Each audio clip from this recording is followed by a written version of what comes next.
What is up, YouTube? It's Josh. This is the Den of Nerds. This video is all about the Whills. I'm going to explain who they are, why it's so cool that they were established in Rogue One, and what this means for Star Wars lore as we move forward with movies, comics, and everything like that. There's been an awakening. Have you felt it? The Whills. So, in Rogue One, it is said that, actually Cassian tells Jinn that Donnie Yen's character and Jiaying Wen are both guardians of the Temple of the Whills. But ever since the temple was, confiscated basically by the Empire, they're left without a gig and they're kind of just causing trouble for everybody. So who are the Whills? Where does that word come from? Well, in George Lucas's original script, and it wasn't even a script at that point, it was more like a treatment or like a rough draft of just ideas, he was going to call the first Star Wars The Adventures of Luke Starkiller, as told in the Journal of the Whills. The Whills were this omnipotent, all-powerful alien race that had chronicled things that had happened throughout the galaxies. I think they were much like the Watchers in Marvel Comics, but they essentially were the Force. It's kind of trippy and hard to explain, and he knew that, and he kind of brought it down a little bit. He basically said it would be easier for people to understand if it was just the Force. So the original idea for Star Wars was going to be all about basically narrated by these characters, or these aliens called the Whills, who were these omnipotent powers that had influence on the main character and whatnot, through the Force, and basically would chronicle his story, the story of Luke Starkiller. Now, obviously, a lot of different things changed since then, but one of the most cool things about this new canon that we have is that the new directors that they bring in, and the new writers and creators and everybody, they have an affinity for Star Wars. They will often go back to George Lucas's original notes, his ideas, original Ralph McQuarrie concept art and different things like that, and pull stuff into canon, and then it gets all organized neatly and it's fine-tuned to the point where it makes sense in a continuity, which is really one of the most awesome things about the new Disney canon. So the Whills themselves, now being established in this movie by name, is such a big deal, okay? Jedha itself was this super big deal for Star Wars canon and for the mythos of the Force. Now, Gareth Edwards actually said in an interview that he didn't think this was the last time we would see Jedha in Star Wars films, I believe is what he says. So, we could be going back to Jedha in the films, whether that be in Han Solo or other films, or even in the future saga films or whatnot. We could be going back to Jedha. Jedha could be further explored in novels or comic books or on Rebels. All sorts of different things. We could be heading back to that planet. Now, I need to talk about Qui-Gon Jinn for a little bit. Now, here's something really, really cool. Dave Filoni, who is literally George Lucas's Padawan, I've talked about him on several videos. Really super cool guy. Went to the same college as I did. Awesome dude. Happy for his success. But when he was working on the ending of the Clone Wars, he did the last 3 episodes in which Yoda makes contact with Darth Bane. He makes contact with all these priestesses, and he makes contact with Qui-Gon Jinn. Now, even though they are never labeled as the Whills in that episode, those spirits that he is talking to, I mean Yoda, are officially called the Whills on StarWars.com. According to StarWars.com, the idea of transcending or being immortal through the Force is something that can only be accomplished through the teaching of the Whills, and Qui-Gon in a comic book refers to a shaman of the Whills as the only person that he was ever aware of that actually truly obtained immortality through the power of the Force.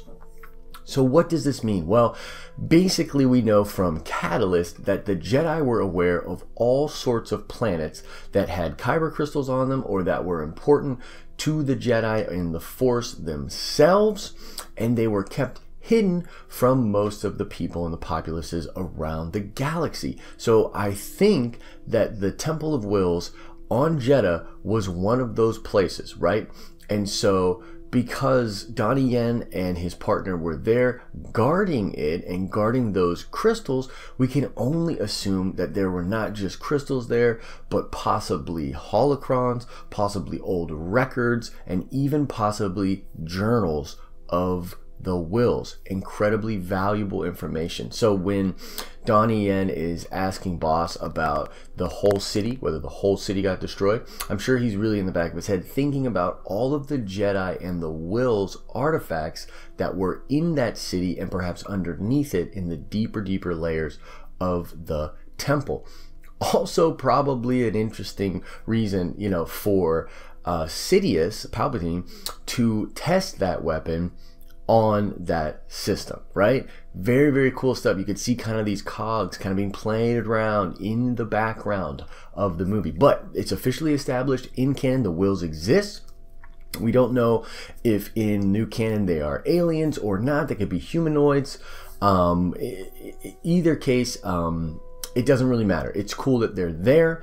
Lor San Tekka from obviously episode 7, he is a member of the Church of the Force, which is very probably similar to the way that Donnie Yen and them were worshiping the Force at the Temple of the Whills. We're basically just expanding the lore of the Force in Star Wars. Very exciting stuff. And if you go hardcore like I do, you heard that and you were like, oh my goodness, right? Very cool stuff. So I want to talk about Snoke real quick. And this isn't a Snoke video per se, but I have actually seen it posted online in a lot of different places that they think that Snoke is a shaman of the Whills, which could actually be the case. Now, if you've ever watched the Mortis episodes of Clone Wars, there were those incredibly powerful people, the father, the son, and the daughter, right? These guys were basically entities of the Force, expressions of the Force in physical form. Very cool stuff, but not quite as significant or powerful as the spirits that show Yoda Sifo Dyas. They show him Bane, as I said, and then he does actually learn from Qui-Gon, who had learned from the Whills. So you see this kind of ever-expanding thing. But, you know, how could Snoke have been around for the entire rise and fall of the Empire, which he does talk about in the novelization? How could that actually be the case? Well, he could be a shaman of the Whills. He could literally be immortal, you know, not like in a Force Ghost sense, like, which is what we kind of think of, but in the sense of actual immortality. That's why he looks so battered and old and crippled, and also why he's so powerful with the Force. Remember, he likes Kylo so much because Kylo comes from the light and the dark, and just like the Bendu, the Whills of the Force did not differentiate. They did not strictly stick to the light side, and they did not condemn the dark side of the Force. So very cool stuff, guys. I mean, this is really awesome. We might get a slight reveal of who Snoke could be in a throwaway line in Rogue One, but it's not a throwaway line, obviously, because I'm sure tons of hardcore nerds picked up on that and are currently scouring Reddit and YouTube with, you know, videos and posts about what the Whills are and what they could be. But I wanted to personally bring you my take of this. I think it's super cool. It reminds me of some of the stuff, some of the old Republic comics that I used to love from Dark Horse, in which they talk about the Rakata, which were these aliens beyond the Outer Rim, which were incredibly strong with the dark side. They would get Force-sensitive children and use them as batteries, and then they would have these things called Force Hounds, which were basically just people, bodyguards and whatnot, that would fight for them. Very cool stuff.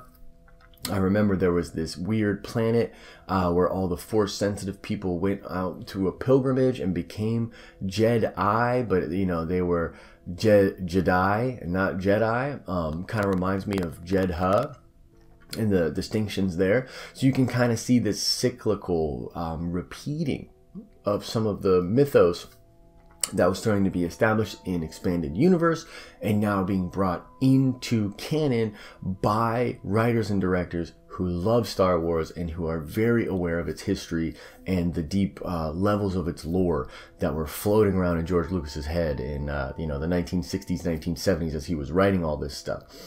So super cool stuff, guys. So that's pretty much all I got for this video. Just wanted to talk to you about the Whills just a little bit. All right, let's check that nerd card really quickly. The question is about an Easter egg in Rogue One. We see these two guys who do appear in A New Hope, only to get one of their arms cut off by Obi-Wan's lightsaber. But the question is, what are the name of these two? One of them's a doctor.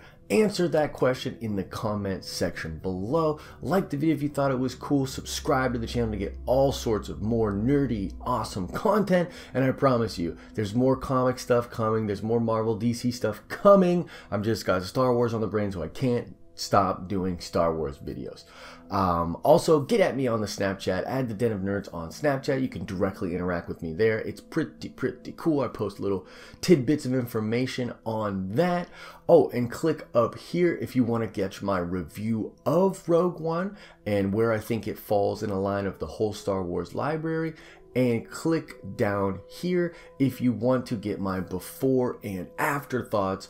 I recorded a little video before I went into the movie, and then I recorded the next day after I had seen it and answered some of my questions. I think it's kind of cool, so check those out. And as I always say, I hope you're having an awesome and nerdy day. See you.